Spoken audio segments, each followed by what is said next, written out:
Welcome back, everybody. Hope everyone is doing well. My name is Jason, and in today's video, I wanted to talk about the recent news about how Simon Fraser University in BC canceled their football program that has operated since 1965.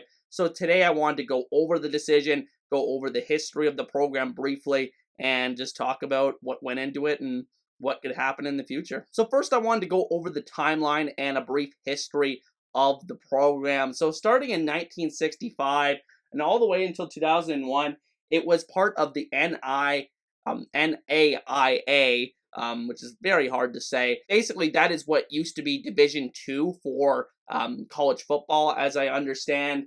That's where they competed in for a number of years until 2002, where they joined the CIS, Canadian Interscholastic Sport. I believe that's what it stood for. That's basically what U Sports is today. They joined the Canada West Conference, which is where UBC, Alberta, teams like that play. They joined that in 2002 and stayed there until 2009. They compiled a 16-47-2 record over those 7 seasons, and they actually won the Hardy Cup in 2003, which is the conference title, their only conference title during that time period. And so you see right now from that record there, 16-47-2, not really a great program at the U Sports level. I couldn't really find too much information about what the record was from 1965 to 2001, but just from 2002 to 2009, you see 16-47-2, not a very successful football program. Then they move on in 2010 to the Great Northwest Conference in Division II of the NCAA, where they actually had 0 winning seasons and even 4 winless seasons during that 11-year period. And unfortunately, just not seeing a ton of success in that program, at least in terms of football. Don't know what it's like for other sports because Simon Fraser in general moved all of their athletics programs into the Division II in the NCAA, but at the end of the day, not a very successful program at the football level. And then in 2022, they actually changed conferences to the Lone Star Conference, which is a lot of teams, I believe, in Texas that are part of this. They finished 1-8, which was last in the Lone Star Conference last season, and then the league, the conference, I should say, did not renew their membership for the 2024 season. So they still had 1 year left on their deal. Originally was a 2-year deal to join the Lone Star Conference, but they made the decision not to continue the football program beyond this year, immediately shutting down the program before the 2023 season even began.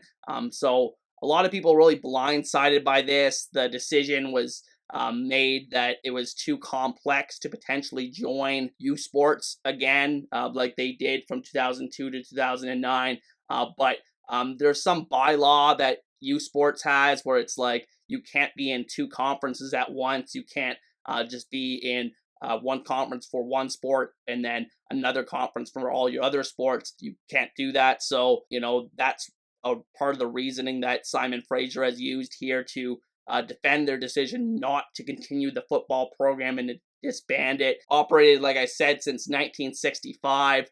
Just very disappointing, and there's actually a lot of notable alumni that were part of this program, such as Doug Brown, who's one of the best players in CFL history, frankly, and one of the best Canadian players, one of the best defensive linemen, played a long time for the Winnipeg Blue Bombers. And in terms of active guys in the league, there are quite a few as well. I would say the best active guy in the CFL from Simon Fraser is center Michael Couture, who plays for the BC Lions now. So he signed back in BC where he went to college. And, there are other guys out there as well, but I think Couture is probably the most notable guy that is active in the CFL from there. And, this is a school that produced a lot of CFL players over the years that they had a football program, and it's very disappointing to see it come to an end here, especially considering it was the only NCAA school in Canada. So, it's going to be very interesting to see if they ever bring the football program back. It's going to be very, very fascinating because of the history that they have. Obviously, This is not a very successful program, regardless if they've been in U Sports or the NCAA. You look at their all-time record there on the right side of your screen there.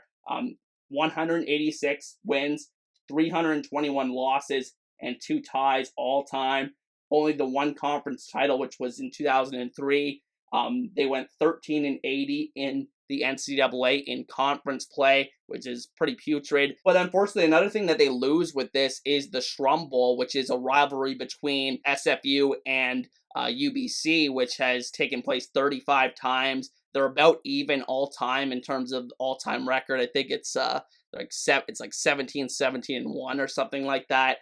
So it was a really good rivalry between those two schools, and they had just returned this season after being away for a decade plus. So, I mean, that's disappointing that we don't see that rivalry between UBC and SFU anymore now that the football program has been discontinued. And I really don't think there's too much of an excuse for the decision that was made. The athletic director came out and said it was too complicated of a process to potentially join U Sports with just the football program. Like I said, that bylaw existed, but I mean, there are other sources that have come out, most notably Farhan Lalji of TSN, who's a BC local that is very invested in grassroots football in the province of British Columbia. And, he said that there definitely was some wiggle room to work around this and potentially, continue the football program and keep the other sports in the NCAA. So, I'm very disappointed with Simon Fraser's decision here.